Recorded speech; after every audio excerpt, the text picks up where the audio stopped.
Hey friends, so just wanted to do a little update on my recovery, how it's been going since I did my ketamine session, grieving my brother Trent's death, losing my job. There's been a lot of stuff going on since January. So, part of the reason why I do these videos is just to show like the journey of recovery, like while I'm on the journey. A lot of the accounts that I follow, it just looks like people are already like in a good place. They've been in recovery for a while, and I'm just showing like I'm on the journey. I have only been sober since last May, and I've been struggling with depression and anxiety pretty much my whole life, and really have not found a medication that has helped. Lifestyle changes really don't help. I mean, obviously they improve things a little bit, but it's always there. The depression and anxiety are always there. So I'm showing, I'm doing this video, and I mean, I have no makeup on.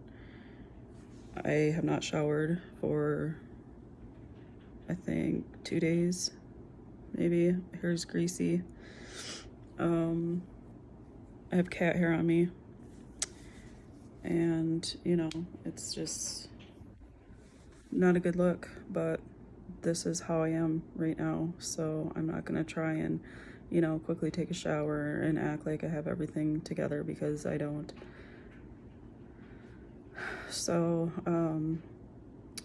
it's been, let's see, I think I had my last ketamine session on March 3rd, and I felt so good. I had 2 sessions. March 3rd was the second session, and I felt so good for like 2 weeks, 2.5 weeks, and then just in like the last week or so, I've been feeling really depressed, really anxious, having trouble like sleeping, doing normal chores like dishes. I mean, I've been doing my dishes every day, but it takes a lot of effort. Just not really doing the self-care that I had been doing. When I start feeling depressed and anxious, it really just kind of consumes me, and it just makes daily living so hard. And it's just, I don't know. If you've ever felt depressed or anxious, you know what I'm talking about. So I have my next 2 ketamine sessions scheduled. I met with the doctor virtually yesterday, and the next 2 doses of the ketamine are being sent in the mail. They should arrive in 5 to 7 days, she said.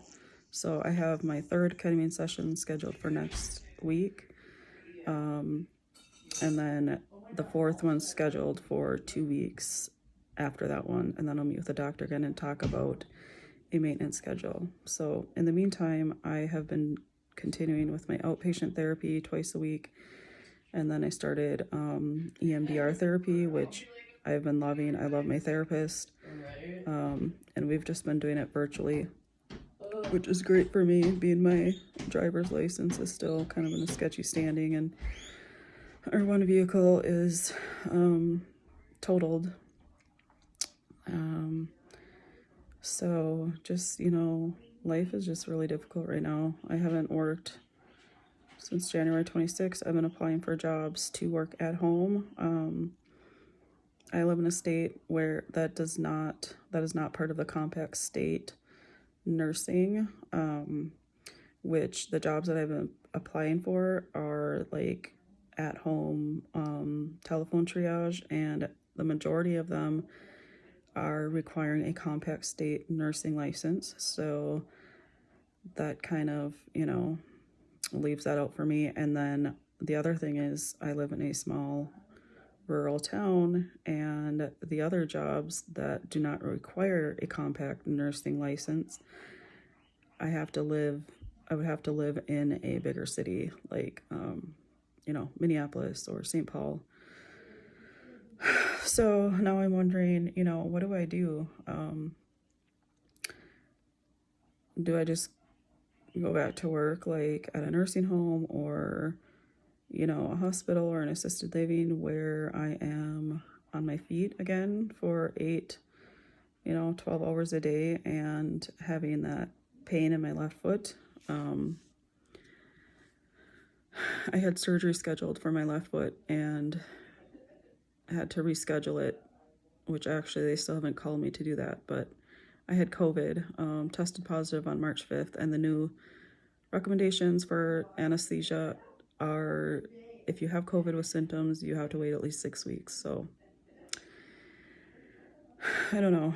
At this point, I'm just thinking of just getting a job where, something that I am familiar with, have experience with, and just sucking it up like I have been doing in the past, wearing my foot brace and,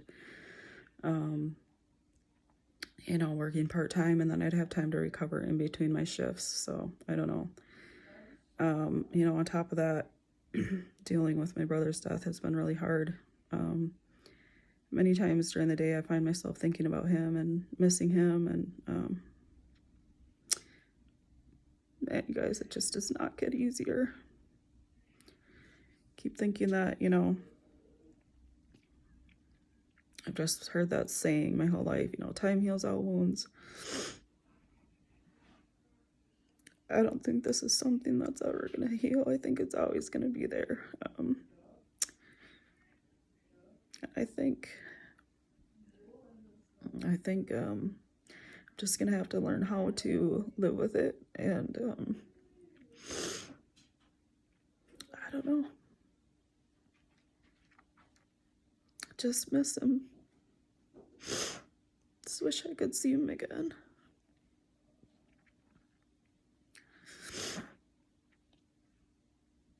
But, I have to keep trying to push forward and live for myself and my kids. And, I want to be some kind of an advocate for change, for, laws and bringing more awareness to the opioid epidemic. And, I know that I have to become healthier myself, and, in order to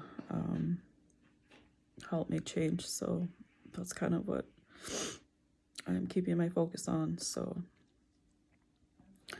yeah, that's kind of about it. Just wanted to do a little check-in, and I thankfully I'm still sober and I really don't have any cravings. It's kind of shocking to me sometimes, and I just think my brother is helping keep me sober, because I don't know what else it could be. It's definitely not me, so that is something to be thankful for. I know he's watching out for me and he's looking over me, and I know things are going to get better in the future. So all right, I'll talk to you later, guys. Thanks for listening.